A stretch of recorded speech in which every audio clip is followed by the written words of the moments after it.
ఓం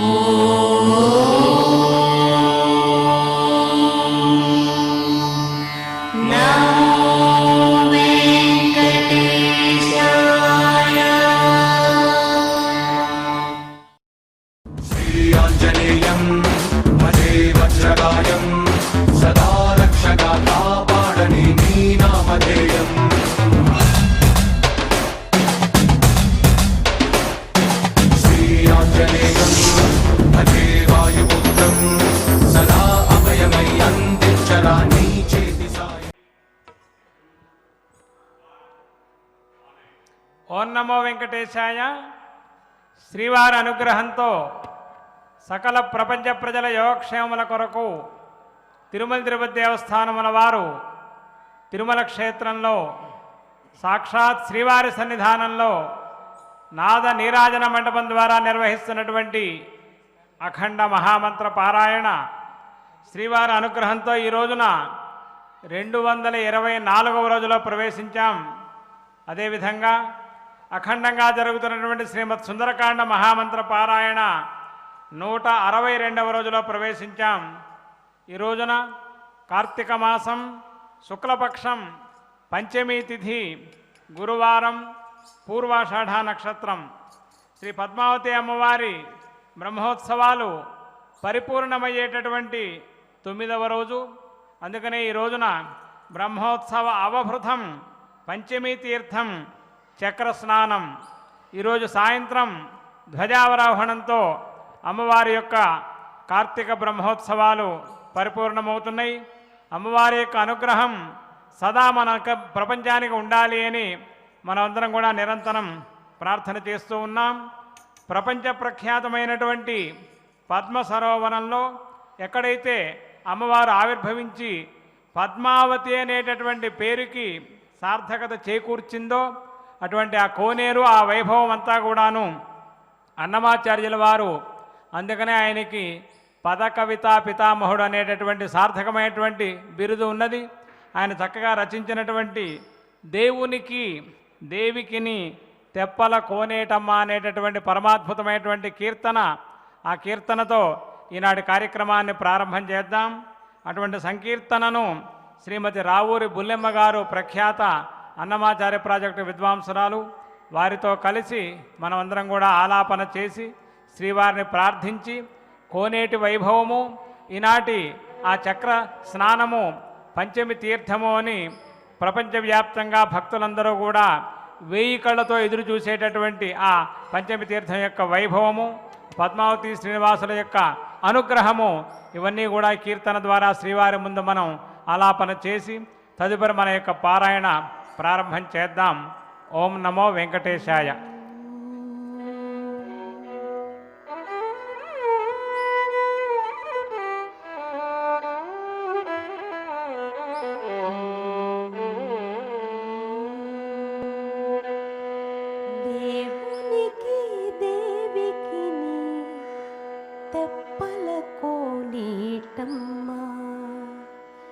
వేవేలు మొక్కులు లోక పావని నీకమ్మా,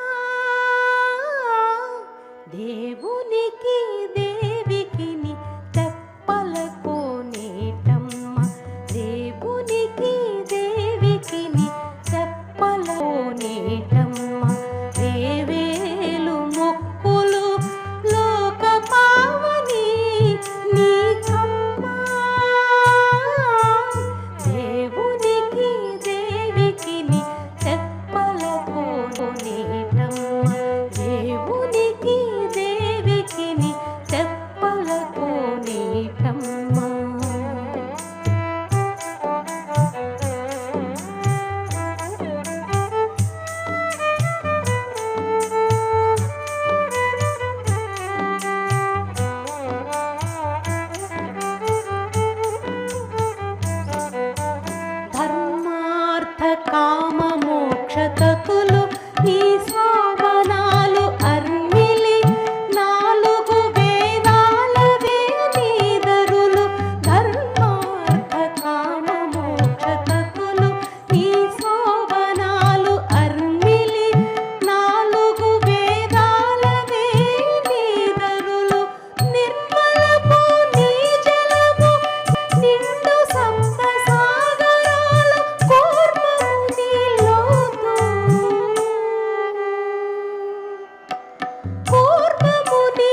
పద్మావతీదేవి ఏ పద్మసరోవరంలో నీవు ఆవిర్భవించావో ధర్మార్థ కామ మోక్షములనే చతుర్విధ పురుషార్థాలని అనుగ్రహిస్తూ మమ్మల్ని అందరినీ రక్షిస్తున్నావు కదా.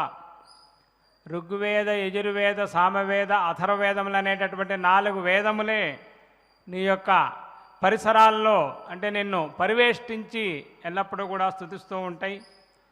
నీ జలము నీవు ఎక్కడైతే ఆవిర్భవించావో సప్త సముద్రములు కూడా అక్కడే ఆనందంతో ఉన్నాయమ్మా. అంతేకాదు గంగాది సమస్త నదులు కూడాను నీ యొక్క ఆ లోగిల్లోనే ఉన్నాయి. అందువల నుంచే చతుర్దశ భువనాల్లో ఉండేటటువంటి 33 కోట్ల దేవతలు నిన్ను ఆరాధిస్తున్నారు. కాబట్టి వైకుంఠ నగరమే నీ ఉన్నదే వైకుంఠం. అందుకనే శ్రీవైకుంఠ విరక్తాయ అని స్వామి తిరుమలలో ఉన్నారు. ఆ తిరుమలలో శ్రీవారిని ఎల్లప్పుడూ కూడా నీవు ఆశ్రయించి వక్షస్థల లక్ష్మిగా ఉన్నావు. పద్మావతి శ్రీనివాసులుగా మీరు ఉభయలు కూడాను ప్రపంచాన్ని రక్షిస్తున్నారు.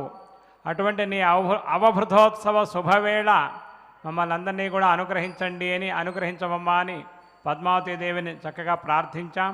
ఆ పద్మావతి శ్రీనివాసులు ఈ బ్రహ్మోత్సవ అవభృతోత్సవ శుభవేళ ప్రపంచాన్ని కాపాడాలి అని మరొకసారి ప్రార్థన చేస్తూ ఈనాటి మహామంత్ర పారాయణ సంకల్పపూర్వకంగా ఆరంభం చేద్దాం. సుందరకాండ ప్రవచనం వరకు కలిసి మనమందరం కూడా పఠనం చేద్దాం.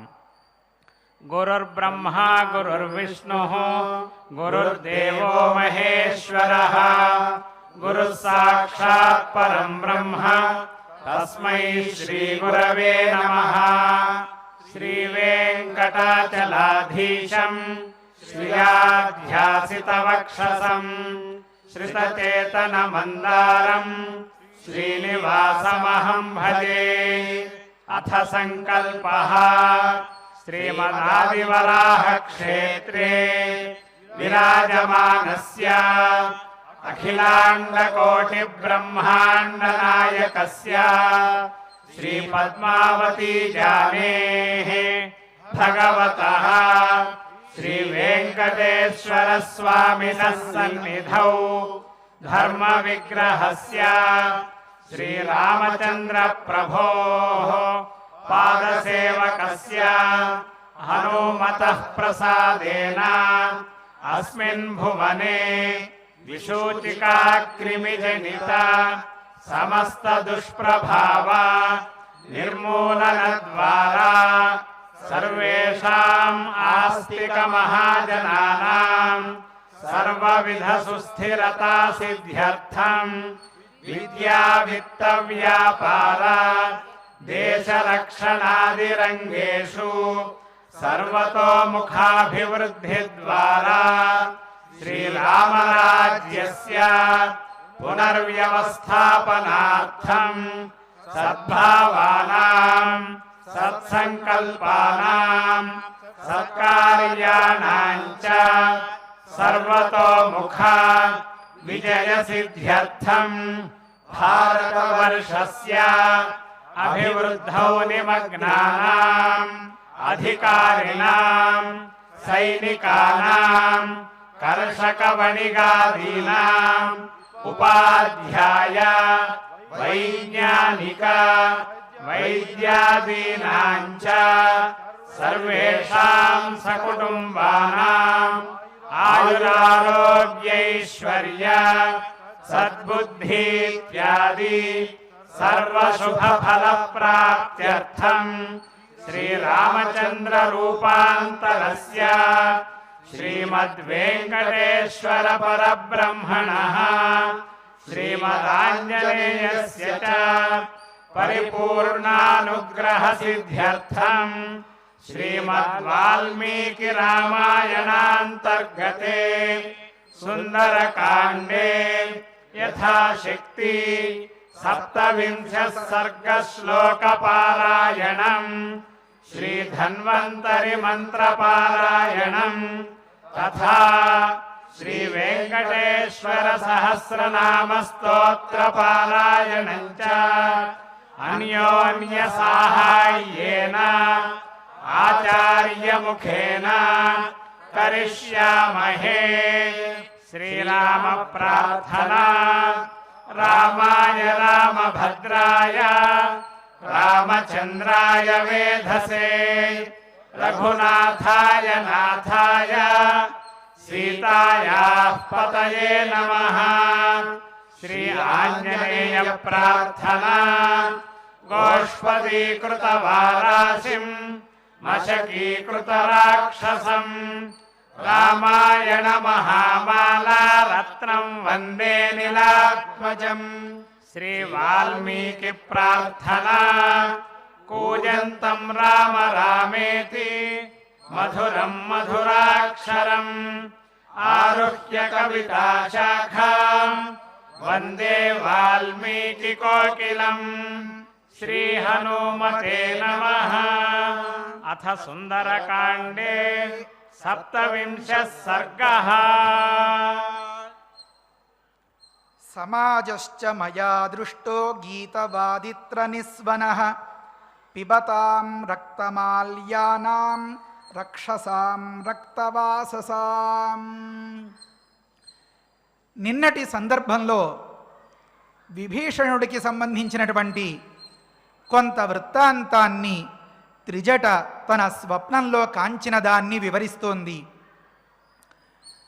దానిలో అన్వయించుకోవలసినటువంటి ఇంకొక చిన్న భాగం, ఆ భద్రజాతికి చెందినటువంటి ఒక ఉన్నతమైనటువంటి గజాన్ని అధిరోహించి ఆ తరువాత నలుగురు మంత్రులతో కూడి విమానాన్ని అధిరోహించినట్లుగా చెప్పి వారి చుట్టూతా ఉండేటటువంటి పరిసరాల్ని, ఆ శోభని ఇక్కడ వర్ణిస్తోంది. సమాజశ్చ మయా దృష్టః గీతవాదిత్ర నిస్వనః.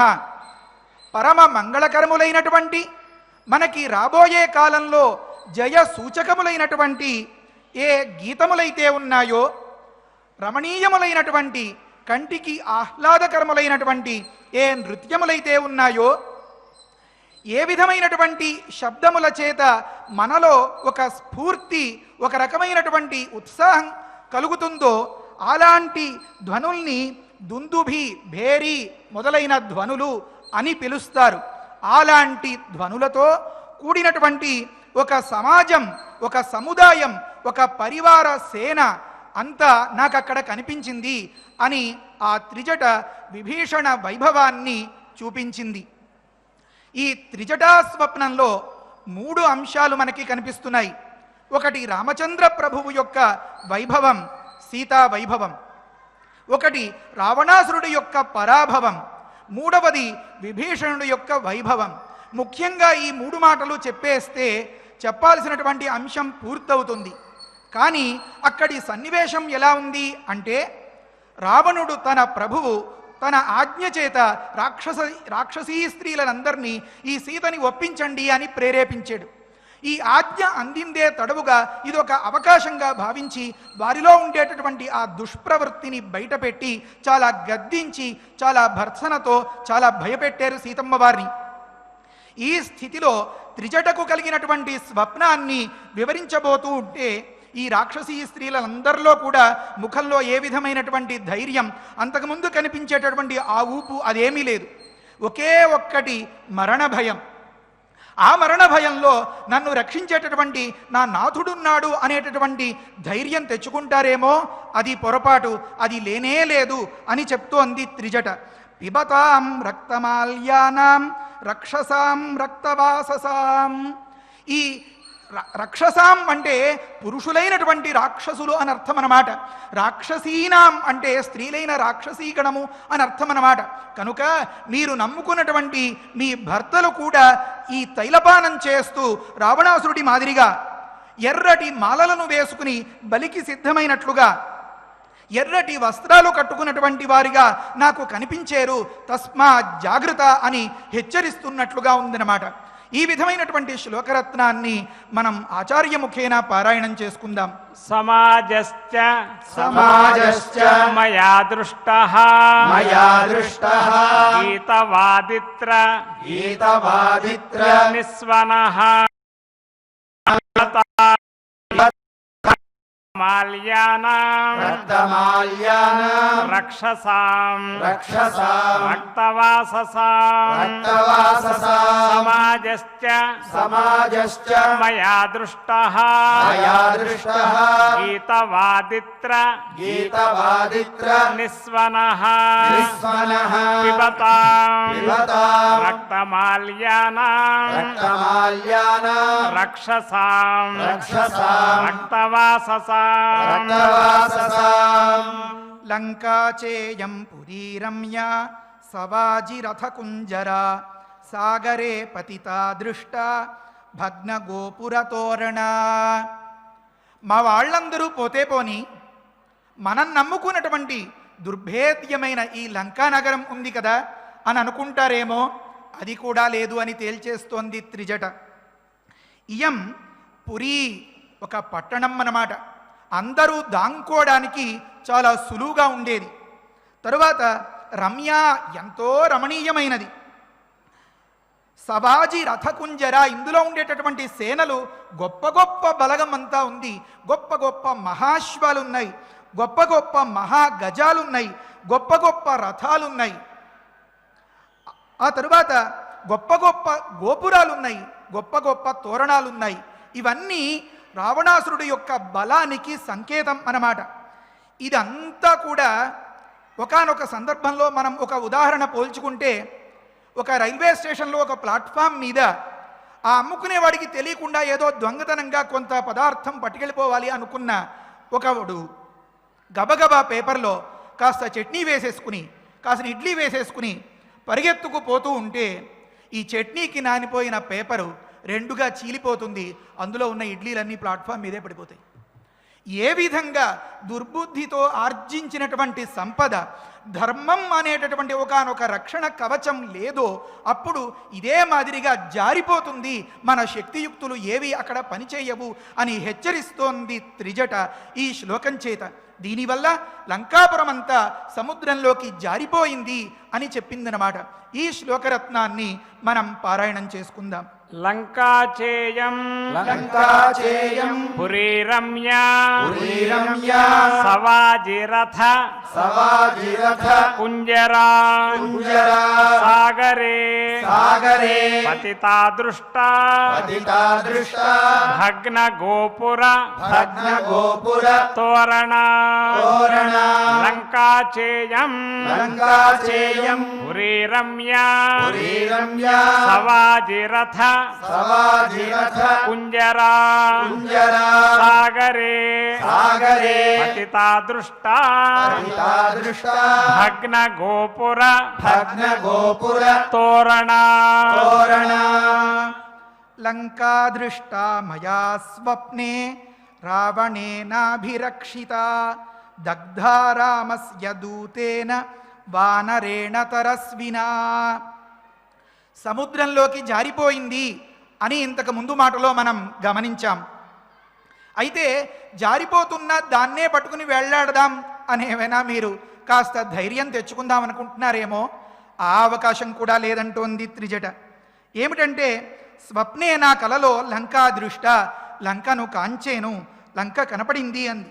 ఎలాంటిది ఆ లంక? ఇప్పటి వరకు రావణేన అభిరక్షిత, రావణుని చేత రక్షింపబడినది అని అర్థం. రక్షింపబడినది అని మాత్రమే కాదు, అభిరక్షిత, అంతటా రక్షింపబడినది అని. ఎప్పుడైతే ఒక దుర్మార్గమైన ప్రవృత్తిలో ఉండేవాడు కొంత వస్తువుని సేకరించుకుంటాడో వాడికి అణువణువునా భయమే. ఎప్పుడు ఎవరొచ్చి తిరుగుబాటు చేసి దీన్ని కొల్లగొట్టుకుపోతారో అని అణువణువునా చుట్టూతా కాపలా కాస్తూ 1000 కళ్ళతో కనిపెట్టుకుని ఉంటాడు. కనుక స్వామి మహర్షి వాల్మీకి మనకి ఏమని ఉపదేశం చేస్తున్నారు? అభిరక్షిత అయిన లంక అని ఉపదేశం చేస్తున్నారు. రావణాసురుడు అంతల్లా కనిపెట్టుకుని ఉన్నాడనమాట. సీతమ్మ వారి విషయంలో కూడా భయమే. అందుకనే ఇన్ని వందలాది మంది రాక్షసీ స్త్రీలను కాపలాగా పెట్టాడు. తన పరాక్రమం మీద, తన ధైర్యం మీద నమ్మకమే ఉంటే ఇంత పడిగాపులు పడాల్సిన అవసరం ఏమిటి? సరే, అలాంటి రావణుని చేత అభిరక్షితమైనటువంటి ఈ లంక ఉందే, సముద్రంలోకి జారిపోయినా దీన్నే అంటిపెట్టుకుని మనం ఉంటాం అని అనుకుంటున్నారేమో. ఇది అసలు లేనే లేదుగా. ఎలా లేదుట అంటే ఒక వస్త్రాన్ని మడత మీద మడత పెట్టి ఇంత చిన్నదిగా చేసి దాన్ని నిప్పంటించామనుకోండి పూర్తిగా దగ్ధమైపోతుంది. బట్ట మడతలాగా కనిపిస్తుంది, కానీ విప్పి కట్టుకోవడానికి పనికొస్తుందా? ఎంత మాత్రం పనికిరాదు. ఆ విధంగాట రామస్య దూతేన వానరేణ తరస్విన దగ్ధ. రామచంద్ర ప్రభువు పరమాత్మ, ఆయనకి దూతగా ఉన్నటువంటి ఒక వానరుడు, ఆయన తరస్వి, మహాబల పరాక్రమము కలిగినటువంటి వాడు. అతని ఒక్కని చేత ఈ లంక అంతా పూర్తిగా భస్మం చేయబడిపోయింది గా నేను స్వప్నంలో కాంచేను అని చెప్తోంది త్రిజట. ఈ శ్లోకరత్నాన్ని మనం పారాయణం చేసుకుందాం. లంకా దృష్ట మయా స్వప్నే రావణేనాభిరక్షిత దగ్ధా రామస్య దూతేన వానరేణ తరస్వినా లంకా దృష్ట మయా స్వప్నే రావణేనాభిరక్షిత దగ్ధా రామస్య దూతేన వానరేణ తరస్వినా పీత్వా తైలం ప్రవృత్తాశ్చ ప్రహసంతో మహాస్వనాః లంకాయాం భస్మరూక్షాయాం ప్రవిష్టాః రాక్షసస్త్రియః. మరి రాక్షస గణంలో పురుషులంతా కూడా నశించిపోయారు అని ఇంతకుముందు వివరించుకున్నాం కదా. ఇప్పుడు రాక్షసీ స్త్రీలందరూ కూడా మిగతా వాళ్ళు ఏమయ్యారో ఈ స్వప్నంలో ఈ శ్లోకంగా వివరిస్తోంది త్రిజట. వీరు కూడా తైలపానం చేసేరట బాగా. పీత్వా తైలం ప్రవృత్తాశ్చ, స్వేచ్ఛగా ఏం చెయ్యాలో దిక్కుతోచక ఎవరికి ఏది తడితే అలా ప్రవర్తిస్తున్నారట. ప్రహసంతః, ఏం చేయలేని స్థితిలో, మాట్లాడలేనటువంటి స్థితిలో నోటికి బిగ్గరగా ఒక ధ్వని కలిగేలాగా నవ్వుతూ ఉన్నారట. హసంతః అంటే నవ్వుతున్నారు అని అర్థం. ప్రహసంతః అంటే పెద్దగా బిగ్గరగా వికటాట్టహాసం చేస్తున్నారన్నమాట. మరణానికి ఇది ముందస్తు స్థితి. ఆ తరువాత మహాస్వనాహ, దీన్నే వివరిస్తోంది. ఈ పదం కూడా పెద్ద పెద్ద శబ్దాలు వచ్చేలాగా ఆ నవ్వులు వికటాట్టహాసాలు ఉన్నాయన్నమాట. ఆ తరువాత లంకాయాం భస్మరూక్షాయాం ప్రవిష్టాః రాక్షస స్త్రియః. రాక్షస స్త్రియః అంటే రాక్షసులంటే రాక్షస గణంలో మగవాళ్ళు. వాళ్ళని కట్టుకున్న వాళ్ళు, వాళ్ళని నమ్ముకున్న వాళ్ళు ఎవరైతే ఉన్నారో వాళ్ళ భార్యలు, వాళ్ళు రాక్షస స్త్రీలన్నమాట. ఒక భర్తకి ఏదైనా ఆపద వస్తే వాణ్ణి వెతుక్కుంటూ ఏం చెయ్యాలో ఎటుపోవాలో తెలియకుండా అక్కడ అంటే ఓ బెల్లం ముక్క పెట్టి తీసేసిన చోట్లో చీమలు తిరుగుతున్నట్లుగా ఈ రాక్షసీ స్త్రీలందరూ దిక్కుతోచక ఆ బూడిదలో పడి అలా అలా అలా అలా తిరుగుతున్నారట. అటువంటి ఆ స్థితిని ఈ శ్లోకంలో వర్ణిస్తోంది త్రిజట. దాన్ని మనం పారాయణం చేసుకుందాం. పీత్వా తైలం ప్రవృత్తాశ్చ ప్రహసంతః మహాస్వనాః లంకాయాం భస్మరూక్షాయాం ప్రవిష్టాః రాక్షసస్త్రియః పీత్వా తైలం ప్రవృత్తాశ్చ ప్రహసంతః మహాస్వనాః లంకాయాం భస్మరూక్షాయాం ప్రవిష్టాః రాక్షసస్త్రియః కుంభకర్ణాదయశ్చేమే సర్వే రాక్షసపుంగవాః రక్తం నివసనం గృహ్య ప్రవిష్టాః గోమయ హృదే. కండబలం ఉంది కదా అని, మనకి మనవాడెవడో సపోర్ట్ చేస్తున్నాడు కదా అని యుక్తాయుక్త విచక్షణ లేకుండా విర్రవీగిపోతూ ఉండేటటువంటి జనం లోకంలో మనకి కనిపిస్తూ ఉంటారు. వాళ్ళకి ఆధారంగా ఉండేటటువంటి అసలు ఏదో కదిలిపోతే అక్కడికి వాళ్ళ స్థితి బయటపడుతుందన్నమాట. ఇంకా ఈ లంకలో రాక్షస పుంగవులు ఉన్నారు. రాక్షసులంటే చెప్తే చాలదా, వాల్మీకి మహర్షి వాళ్ళ స్వరూపాన్ని పూర్తిగా బట్టబయలు చేస్తారన్నమాట. వీళ్ళు రాక్షస పుంగవులు, పురుష ఋషభులు అన్నమాట. మామూలు రాక్షసుల్లో వీళ్ళు చాలా గ్రేడ్ 1 రాక్షసులు. ఇలాంటి గ్రేడ్ 1 మొదటి కేటగిరీలో ఉండేటటువంటి కుంభకర్ణుడు మొదలైన ఈ రాక్షసులంతా కూడా ఎంతటి దారుణమంటే రక్తం నివసనం గృహ్య అన్నారు. ఎర్రటి వస్త్రాన్ని ధరించారు. ఎలాంటి వస్త్రం అది కూడా అంటే నివసనం అంటే ఒంటి నిండా ఆభరణాలు, కిరీటాలు, వజ్రాలు, వైడూర్యాలు ఆభరణాలతో ఉండేటటువంటి పురుష పుంగవులు ఇప్పుడు ఏ స్థితికి వచ్చేసారంటే కాసేపట్లో బలి ఇవ్వబోయేటటువంటి ఆ గొర్రెనో ఆ మేకపోతునో మరొకదాన్నో మనం ఎలా చూడబోతామో, లేకపోతే మరొక వస్తువుని ఎలా చూడబోతామో వినాశోన్ముఖంగా ఉండదాన్ని ఆ రకంగా ఒంటి నిండా నూనె, కట్టుకుందుకు గుడ్డలు లేవు. నివసనం అని చెప్పారు మహర్షి. అంటే నియద్భూతమైన వసనం అని వ్యాఖ్యానం రాస్తున్నారు. కేవలం కింద గుడ్డ ఒకటే అన్నమాట. ఏ విధమైనటువంటి అశ్లీలతకు తావు లేకుండా పాపం మహర్షి ఆ ఒక్క వస్త్రాన్ని ఉన్నట్లుగా అలా దర్శించినట్లున్నారు కాబోలు. కనుక ఎంతటి పాపాత్ముడికైనా వాడి బలాన్ని నమ్ముకుని చేసినటువంటి దుశ్చేష్టలకి గతి ఇది, కట్టుకునే గుడ్డ కూడా మిగలదు అని చెప్పడం అన్నమాట. కనుక ఈ రక్తమైనటువంటి నివసనాన్ని అంటే కింది గుడ్డని మాత్రమే గృహ్య కట్టుకుని ప్రవిష్టాః గోమయ రదే, ఏనుగులెక్కి, విమానాలెక్కి, పర్వతాలెక్కి, అక్కడెక్కి ఇక్కడెక్కి దేవతలందరినీ కూడా తొక్కి తొక్కి ఉన్నటువంటి ఈ రాక్షస పుంగవులు పౌరుషం చచ్చి సిగ్గులేక లజ్జతో తలదించుకుని అవమానంతో పాప ఫలాన్ని అనుభవిస్తున్నట్లుగా ఒక పేడ మడుగులో కూరుకుపోయారట. ఎంతటి దారుణమైన స్థితితో అధర్మాన్ని ఆశ్రయించినప్పుడు త్రిజట ఈ శ్లోకంలో వివరిస్తోంది. దీన్ని మనం పారాయణం చేసుకుందాం.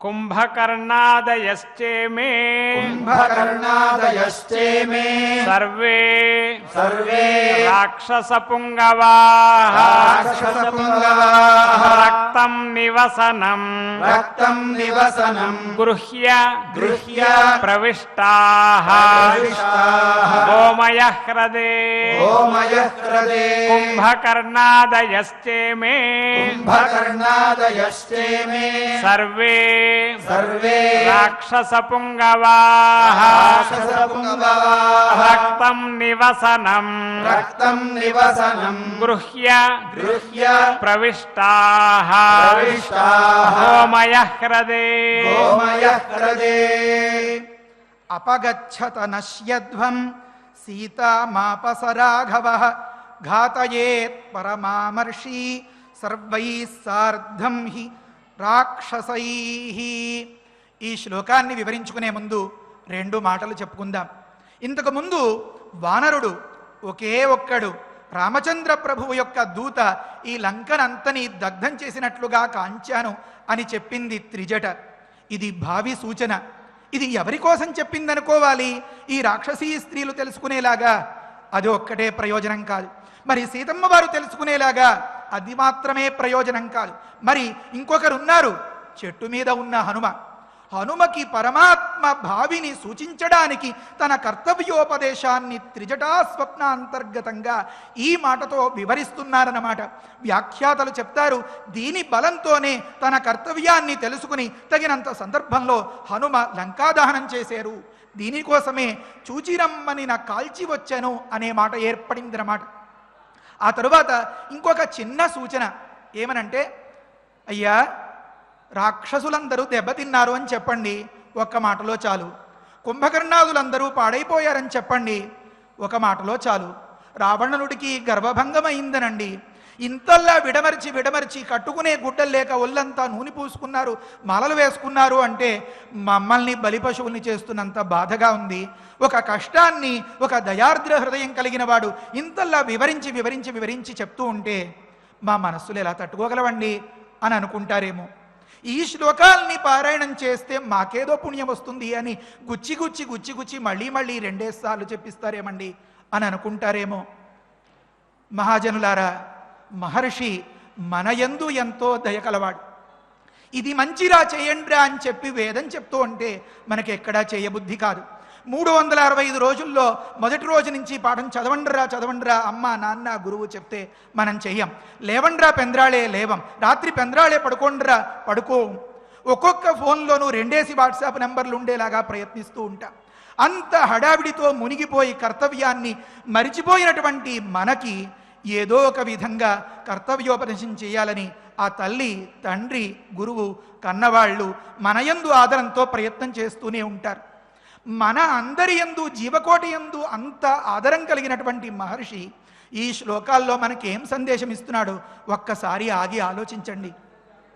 ప్రతి శ్లోకంలోనూ ఈ పూట మనం చదువుతున్న దానిలో రా రా రా రా అనే మాట వస్తోంది. మీరు ఒక్కసారి గమనించండి. మంత్రశాస్త్రాన్ని పరిశీలిస్తే రంబీజం, అగ్నిబీజం అంటారు. మనందరం ఏ విధమైనటువంటి వస్త్రాల్ని ధరించేమో, నిన్న ఏం పని చేసేమో, ఈవేళ ప్రొద్దుట లేచి నుంచి ఏ ఆలోచనతో ఉన్నామో, శరీర శుద్ధి ఎలా ఉందో, చిత్తశుద్ధి ఎలా ఉందో, ఆత్మశుద్ధి లేని ఆచారాలు ఏం పనికొస్తాయి? ఇలాంటి స్థితిలో మనం ఈ మహామహిమాన్వితమైనటువంటి వహ్నిబీజమైన ఈ రంబీజాన్ని ఉచ్చరించేందుకు యోగ్యులమా? కానే కాదు. కానీ మరికి దానివల్ల ప్రయోజనం నిండుగా కలగాలి కదా. మరి ఎలా కలుగుతుంది? చేదుగా ఉండేటటువంటి మందును తనలో ఇముడ్చుకోలేక నిన్న రాత్రి తాగిన పాలు కూడా కక్కేస్తుంది శిశువు అనేటటువంటి దృష్టితో తల్లి కాస్త తేనెని రంగరించి నోటికి మంచి హితవు చేకూర్చి అప్పుడు ఆ ఉత్సాహంలో ఉండగా, ఆ స్థితిలో ఉండగా ఈ చేదు మందుని ఎక్కించేస్తుందన్నమాట. అదేవిధంగా ప్రతి శ్లోకంలోనూ మనలో ఉండేటటువంటి పాపరాశి అంతా దగ్ధమైపోయేలాగా ఈ రంబీజాన్ని పరోక్షంగా రక్తవాససాం, రక్షసాం, రక్తమాల్యానాం, పురి, రమ్య, సాగరే, తర్వాత రావణేన, రామస్య, వానరేణ ఈ విధమైనటువంటి రా రా రా రా అనే పేర్లతో చెప్తోందిట. ఇందులో ఉండేటటువంటి ఇంకొక చమత్కారాన్ని ఇంకొక దగ్గర వివరించారు. ఏమనంటే మనలో ఉండేటటువంటి పాపాలని పోగొట్టుకునే ఖాళీ కూడా మనకి లేదు. ఎంత అవకాశం వచ్చినా కొన్నే మనం నెగ్గగలుగుతున్నాం, కొన్నే పొందగలుగుతున్నాం. అలాంటి స్థితిలో మనం ఏ పని చేసుకుంటున్నా, ఎలా ఉన్నా రామ రామ రామ రామ రామ రామ అంటూ ఉంటేట రా అన్నప్పుడల్లా ఈ నోరిలా తెరుచుకుంటూ ఉంటుందిట. ఈ ప్రక్రియను ఎంతో నిశిత బుద్ధితో గమనించారు మన మహర్షులు. అందుకనే మన భారతీయులు ఇంత గొప్పవాళ్ళు. మన భారతీయ తత్వం ఇంత మహోన్నతమైనది. నువ్వు ఏ పనైనా చేస్తూ ఉండు, ఏ వ్యవహారంలోనైనా ఉండు, రామ రామ రామ రామ అంటూ ఉంటే నోరు అలా తెరుచుకుంటూ ఉంటుందిట. ఈ పాపాలన్నీ బయటికి పోతూ ఉంటాయిట. ఎలా పోతూ ఉంటాయి అంటే, మనం చెట్లు అవి తుక్కులు శుభ్రం చేసేటప్పుడు చూస్తూ ఉంటాం. శుభ్రంగా నిప్పెట్టేసి ఆ బూడిదని గోదాట్లో ఎక్కడో నదిలో కలిపేస్తూ ఉంటారు. తేలిగ్గా ఉంటుందన్నమాట. రంబీజోచ్చారణం చేత ఈ లోపల పాపరాశి అంతా దగ్ధమైపోతే రాని తెరవడం వల్ల అదంతా ఒక్కసారి బయటకి డంప్ అయిపోతుందన్నమాట. మనకి అన్నీ సందేహాలే, అన్నీ ఆక్షేపణలే. ఏమండి ఇలాంటి శ్లోకాలన్నీ మా నెత్తిన ఎందుకండి రాస్తున్నారు అనుకున్నా. ఓహో ఇదేదో బాగానే ఉందండి, పోనీ అవసరమే అని ఇప్పుడు కాస్త కొంచెం కుదురు పడుతున్నాం. అదైతే ఆ ఒక్క అక్షరమే చాలండి. కొంతమంది అన్నారు రక్ష రక్ష రక్ష, రాక్షస నామస్మరణం చేస్తారండి. కొంతమంది అన్నారు క్షా పలకట్లేదండి, రావణ రావణ రావణ రావణ అంటానన్నారండి. ఎంత అమాయకత్వం అంటే, మహర్షి దేన్ని మంత్రంగా ఉపదేశం చేయలేదు. ఆయన అనుభవించి మనకి ఉపదేశం చేశారు. ఎలాగా మనకి ఇప్పటి రోజుల్లో ఏ ఔషధాలైనా ఉంటే పాపం అమాయకుల మీద, మందభాగ్యుల మీద, మూగజీవుల మీద మనం ప్రయోగాలు చేస్తూ ఉంటాం. మన మీద మనం ప్రయోగం చేసుకునే ఒక మందుని మనం మార్కెట్లో ఎక్కడ విడుదల చేసిన దాఖలాలు కనపడవు. కానీ వాల్మీకి మహర్షి తన మీద తనే ప్రయోగం చేసుకుని తను అనుభవించి మనకు అందించారు రామ అని. సరే, ఇంతటి ఉపన్యాసం చెప్తున్నారండి, అసలు విషయం చెప్పండి. మమ్మల్ని రక్ష అనుకోమంటారా, రాక్షస అనుకోమంటారా, రావణ అనుకోమంటారా, రక్త అనుకోమంటారా అంటేట కేవలం రా అని ఉచ్చరిస్తే తెరుచుకుని ఉండిపోతుందిట. మరి వెంటనే ఏమనాలట? మా అనాలట. అలా అనడం వల్ల రామ్ అన్నప్పుడు ఈ మకారోచ్చారణం వల్ల టప్ అని నోరంతా మూసుకుపోతుందన్నమాట. రామ రామ రామ అంటూ ఉంటుందన్నమాట. ఇదెందుకండి అన్నారు, ఈ బయటపడిపోయినవి పొరపాట్లు లోపలికి వచ్చేస్తాయేమోనండి అన్నారు. దీన్ని బట్టి మనం రక్ష అందామా, రావణ అందామా, రక్త అందామా, లేకపోతే రామ్ రామ్ రామ్ రామ్ రామ అందామా మనం తేల్చుకోవాలి. కనుక అంతర్లీనంగా మనకి ఇంతటి మహోన్నతమైన ప్రయోజనాన్ని అందించడానికి, ఇంతటి స్థితిని వర్ణిస్తున్నట్లుగా కొంచెం చేదుమందిని తేనెలో రంగరించినట్లుగా మహర్షి మన పాపాలన్నీ దగ్ధమైపోయే ఒక ఉత్కృష్టమైనటువంటి ఒక చిన్న టెక్నిక్ ఇందులో పెట్టారన్నమాట. కనుక ఏ ఒక్కటి వృథా కాదు. ఇప్పుడు ఈ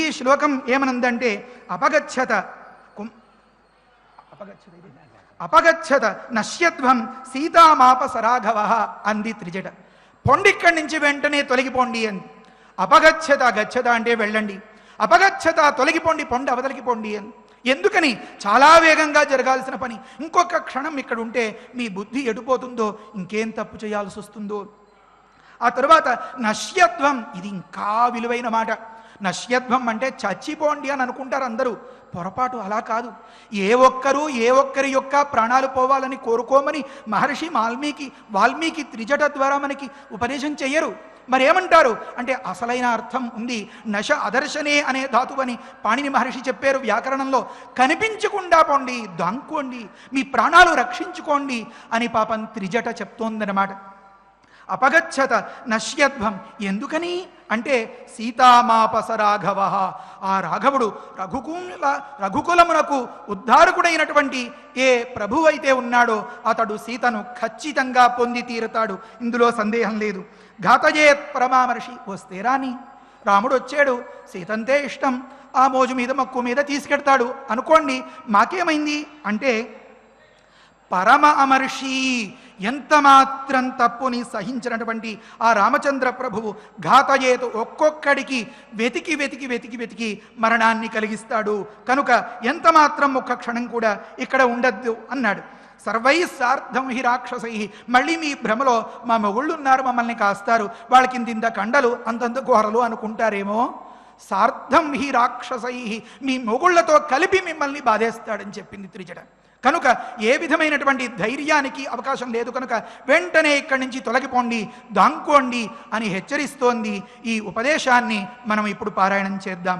అపగచ్చత అపగచ్చత నశ్యధ్వం నశ్యధ్వం సీతామాప సీతామాప సరాఘవః సరాఘవః ఘాతయేతు ఘాతయేత్ పరమామర్షి పరమామర్షి సర్వైః సార్థం హి సర్వైః సార్థం హి రాక్షసైః రాక్షసైః అపగచ్చత అపగచ్చత నశ్యధ్వం నశ్యధ్వం సీతామాప సీతామాప సరాఘవః సరాఘవః ఘాతయేతు ఘాతయేత్ పరమామర్షి పరమామర్షి సర్వైః సార్థం హి సర్వైః సార్థం హి రాక్షసైః రాక్షసైః ప్రియాం బహుమతాం భార్యాం వనవాసమనువ్రతాం భర్త్సితాం తర్జితాం వాపి నానుమంస్యతి రాఘవ. లోకంలో ఉమ్మడి కుటుంబాల్లో ఉండేవాళ్ళు అందరూ ఇది గమనించాల్సిన విషయం. తన భార్యని తన వాళ్ళు లేదా పక్కవాళ్ళు ఎవరైనా కామెంట్ చేస్తే, విమర్శిస్తే, మాటలతో బాధ పెడితే వాళ్ళు ఊరుకోవడం ఎంత మాత్రం ఉచితం కాదనమాట.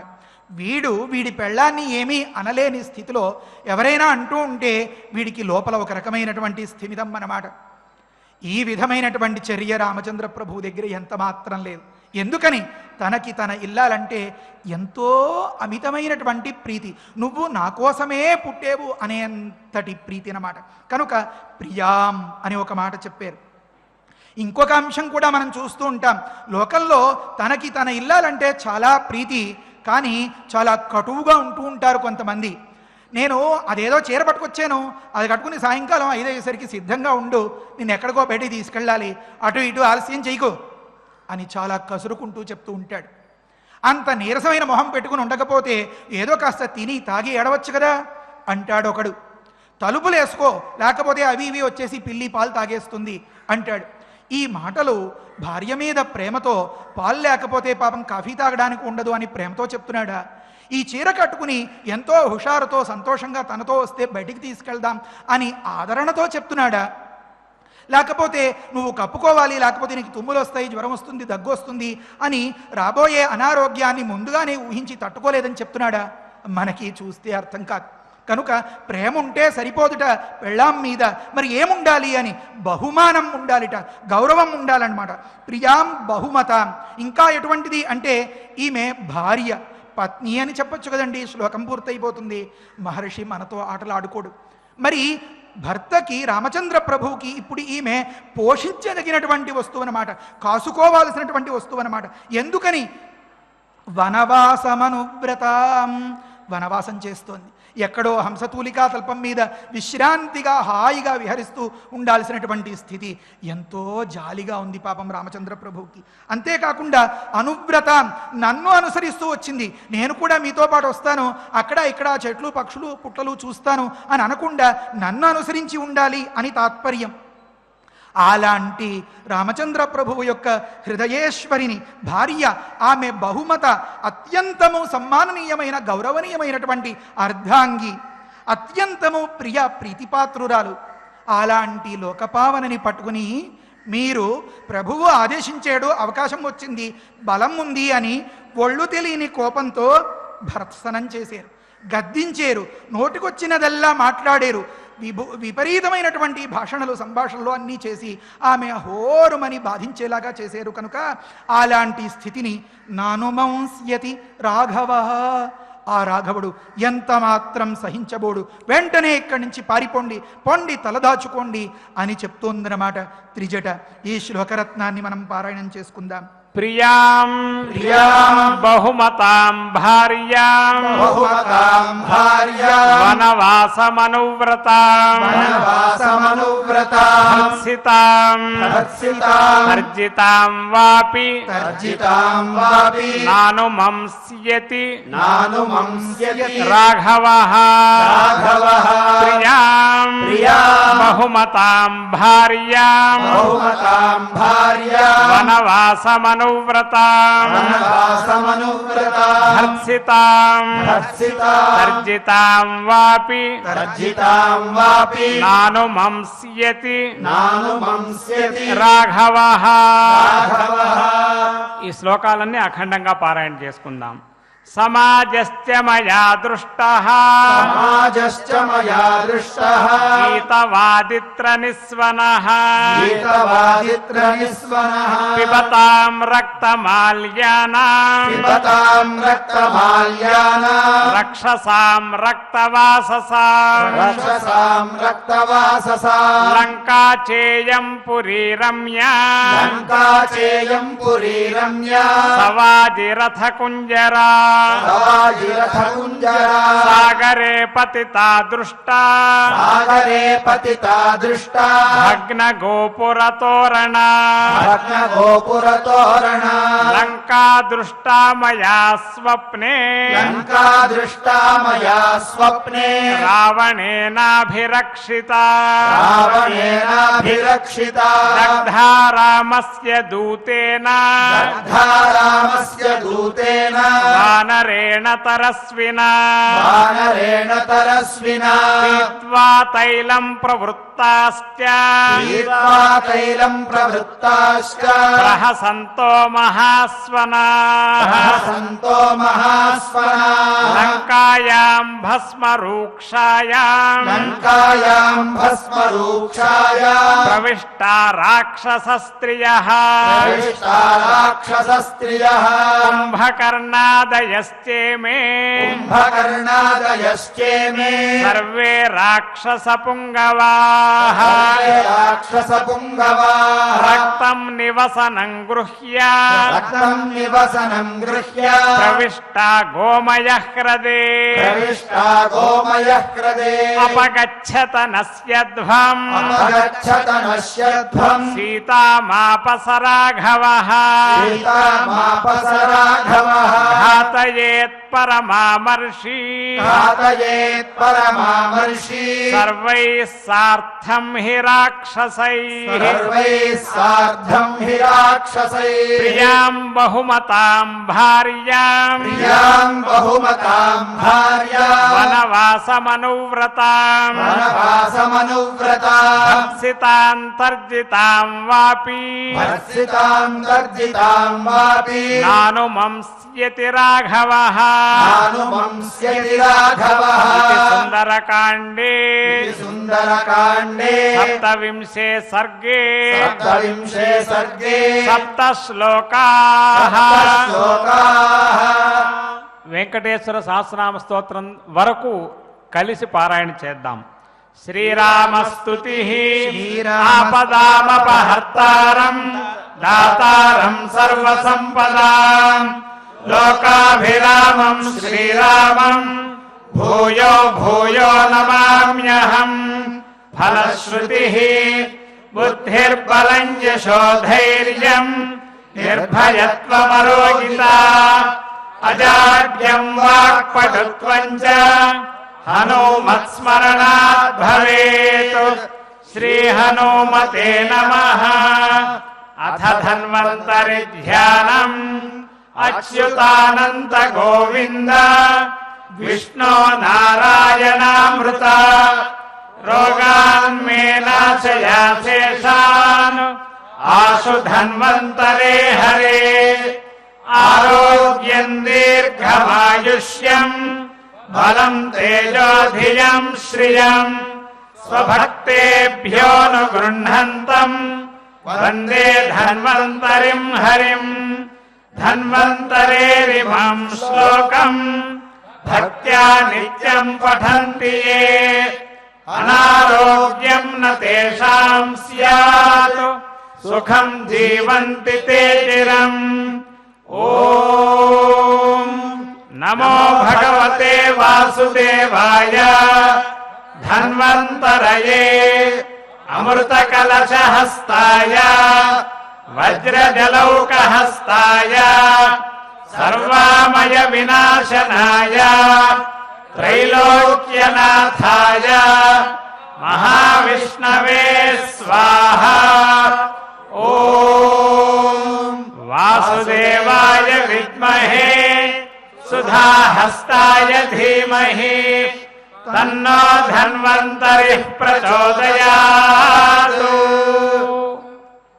పరమ పవిత్రమైనటువంటి శ్రీ వెంకటేశ్వర సహస్రనామ స్తోత్రాన్ని శ్రీవారి నవరాత్రి బ్రహ్మోత్సవాల్లో ప్రారంభించి అఖండంగా పారాయణ చేస్తున్నాం. శ్రీవారి బ్రహ్మోత్సవాల్లో పారాయణ చేశాం. అమ్మవారి బ్రహ్మోత్సవాల్లో కూడా పారాయణ చేసే భాగ్యాన్ని పొందాం. అటువంటి సహస్రనామ స్తోత్రం నారద మహర్షి వశిష్ఠ మహర్షికి ఉపదేశించారు. ఈ సహస్రనామ స్తోత్రంలో ప్రతి నామము కూడా శ్రీవారు సకల దేవతా స్వరూపులు. రామాయణమంతా శ్రీవారి యొక్క వృత్తాంతమే, శ్రీమద్భాగవతమంతా శ్రీవారే అనే విషయాన్ని ఈ సహస్రనామంలో ప్రతి నామము కూడా మనకు ఉద్బోధిస్తున్నాయి. అటువంటి సహస్రనామ స్తోత్రంలో కొన్ని శ్లోకాలను ఈరోజు పారాయణ.